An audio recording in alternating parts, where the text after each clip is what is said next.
Assalamualaikum warahmatullahi wabarakatuh. Nama saya Julia Kristina Putri dari Prodi Administrasi Publik. Di sini saya akan menjelaskan sistem politik demokrasi.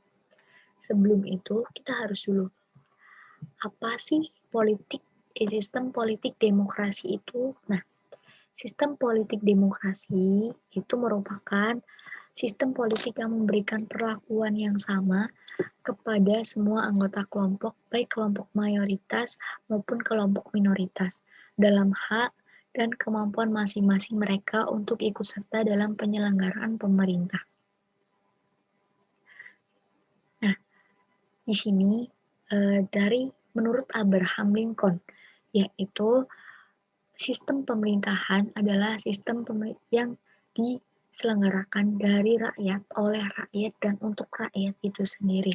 Jadi, rakyat harus mengetahui, ikut memikirkan, ikut memusyawarahkan, dan ikut memutuskan, dan tentunya kita juga harus ikut menaati peraturan yang ada.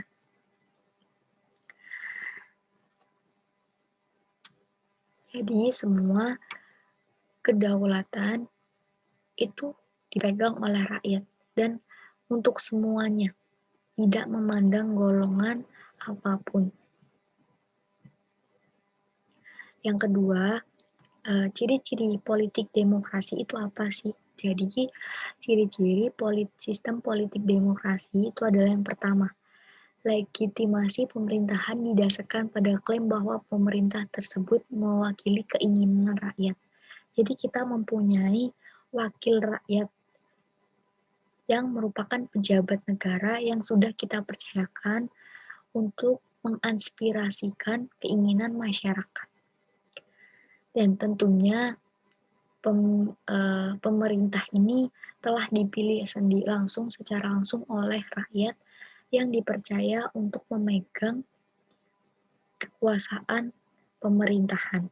Dan yang kedua, peraturan yang mengorganisasikan perundingan atau bargaining untuk memperoleh legitimasi dilaksanakan melalui pemilihan umum yang kompetitif. Jadi, pemilihan umum dilaksanakan secara kompetitif dengan asas luber jurdil, langsung, umum, bebas, rahasia, jujur, dan adil. Yang ketiga, pemilihan calon pejabat dilakukan secara pemilu bagi warga negara Indonesia yang sudah berumur 17 tahun ke atas. Jadi, syarat untuk dapat memilih pejabat pemerintahan adalah kita harus berusia 17 tahun ke atas dan merupakan warga negara Indonesia. Yang keempat, penduduk memilih secara rahasia dan tanpa dipaksa. Jadi, pemilu menggunakan asas luber jurdil itu tadi, langsung, umum, bebas, rahasia, jujur, dan adil. Tapi poin tanpa dipaksa ini saat ini masih belum dilaksanakan di Indonesia karena di sini saya masih banyak menemui pejabat yang ingin dipilih dengan cara menyuap uang kepada rakyat, dan ini merupakan contoh yang tidak dapat ditiru karena tidak merupakan asas pemilu sendiri. Oke, yang kelima, masyarakat dan pemimpin menikmati hak dasar seperti kebebasan berbicara, berkumpul, berorganisasi, dan kebebasan pers. Poin ini tercantum dalam UUD pasal 28. Semua warga negara mempunyai hak untuk hidup, hak untuk berkomunikasi, hak untuk berbicara, hak untuk memperoleh pendidikan, dan lain-lain, tanpa memandang status dan golongan. Dan ini merupakan ciri-ciri sistem politik demokrasi itu sendiri. Yang kelima, ada prinsip-prinsip sistem demokrasi. Yang pertama adalah kedaulatan rakyat. Di sini, kedaulatan rakyat merupakan sebuah kewenangan dalam menyusun keputusan-keputusan dalam pemerintahan yang bersifat inti terdapat pada semua rakyat, sehingga tidak pada kelompok atau golongan-golongan tertentu. Kedaulatan rakyat ini misalnya semua kekuasaan tertinggi dipegang oleh rakyat. Yang kedua adalah persamaan politik. Persamaan politik adalah setiap orang yang telah menjadi warga Indonesia mempunyai peluang yang sama untuk ikut adil serta berpartisipasi dalam prosedur pembuatan sebuah keputusan politik negara.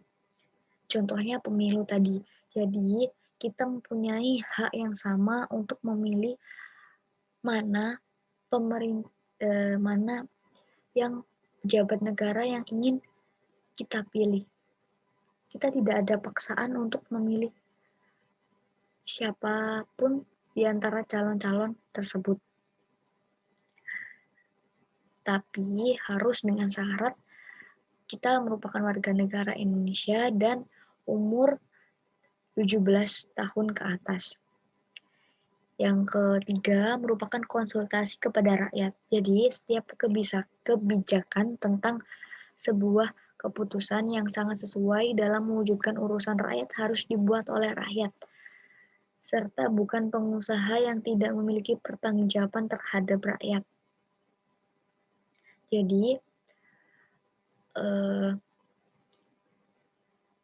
seperti undang-undang kemarin Omnibus Law itu tidak sesuai dengan keinginan rakyat dan malah membuat resah rakyat sehingga banyak terjadinya demo. Seharusnya semua kebijakan atau keputusan yang dibuat oleh wakil rakyat harus sesuai dengan aspirasi masyarakat, harus sesuai dengan kebutuhan masyarakat di Indonesia, bukan malah meresahkan warga di Indonesia. Seperti itu. Yang keempat, pemerintah mayoritas. Ini setiap kebijakan yang dipergunakan dalam menentukan sebuah keputusan untuk kepentingan rakyat menurut anggapan yang benar dan tidak mengabaikan anggapan yang minoritas. Jadi, kita tidak memandang golongan mayoritas dan minoritas itu sendiri. Semua mendapatkan perlakuan yang sama. Di sini prinsip-prinsip sistem demokrasi. Keenam, sejarah sistem politik demokrasi. Nah, bagaimana dan awal mulanya kita menggunakan sistem politik demokrasi itu apa sih? Nah, di sini saya akan menjelaskan. Pada saat Indonesia baru merdeka, pemerintah Indonesia saat itu masih belum mengatur sistem pemerintahan secara sempurna. Para founding atau pendiri Indonesia masih terus berusaha mencari sistem pemerintahan yang tepat untuk Indonesia. Berbagai sistem pemerintahan telah diterapkan di negara Indonesia dan hanya sistem politik demokrasi ini yang sesuai dengan kepribadian rakyat Indonesia. Jadi, banyak sistem-sistem yang telah digunakan oleh Indonesia. Dari sistem presidensial, parlementer, dan lain-lain.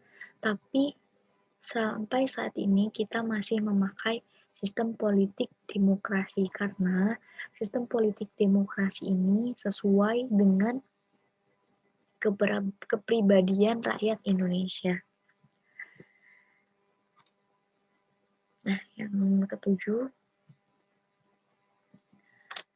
bagaimana sih penerapan sistem politik demokrasi di Indonesia? Nah, pelaksanaan sistem demokrasi di Indonesia ini masih belum sesuai dengan hakikat demokrasi yang seutuhnya. Sejatinya, demokrasi Indonesia masih terkontaminasi oleh politik demokrasi yang sewaktu-waktu bisa mengikis semangat berdemokrasi.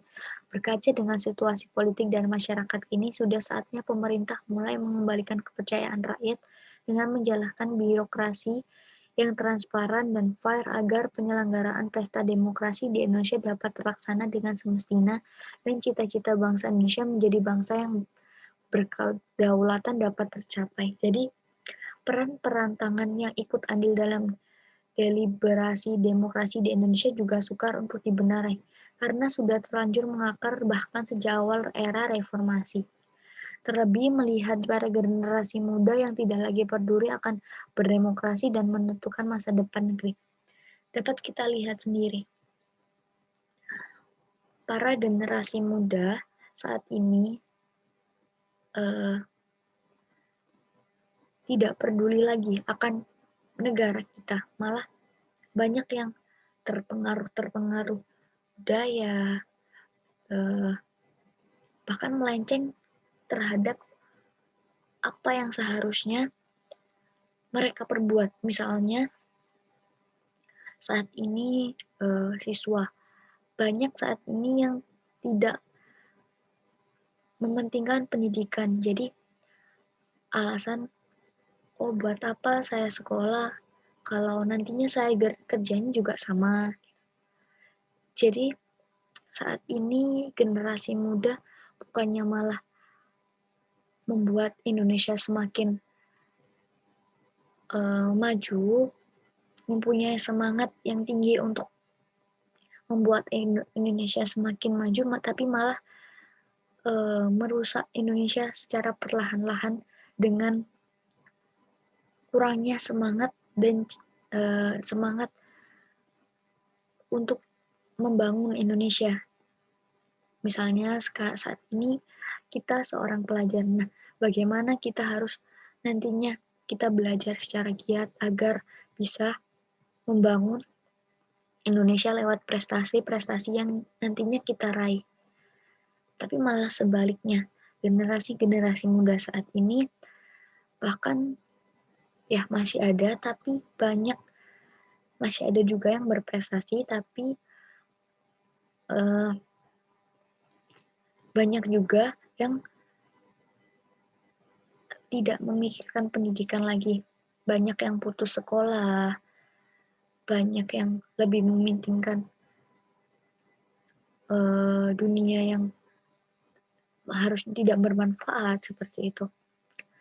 Jadi saya selaku mahasiswa juga ingin bersama teman-teman saya, insya Allah bisa membuat Indonesia lebih baik lagi. Jadi begitu banyak yang dihadapi ketika peralihan sistem-sistem politik demokrasi yang ada di Indonesia itu sendiri. Nah, dengan ini kita harus lebih memperbaiki lagi sistem politik demokrasi yang ada di Indonesia agar cita-cita bangsa Indonesia menjadi bangsa yang berkedaulatan dapat tercapai. Sekian presentasi dari saya. Mohon maaf apabila ada kekurangan atau salah mengucap. Saya mohon maaf yang sebesar-besarnya. Wassalamualaikum warahmatullahi wabarakatuh.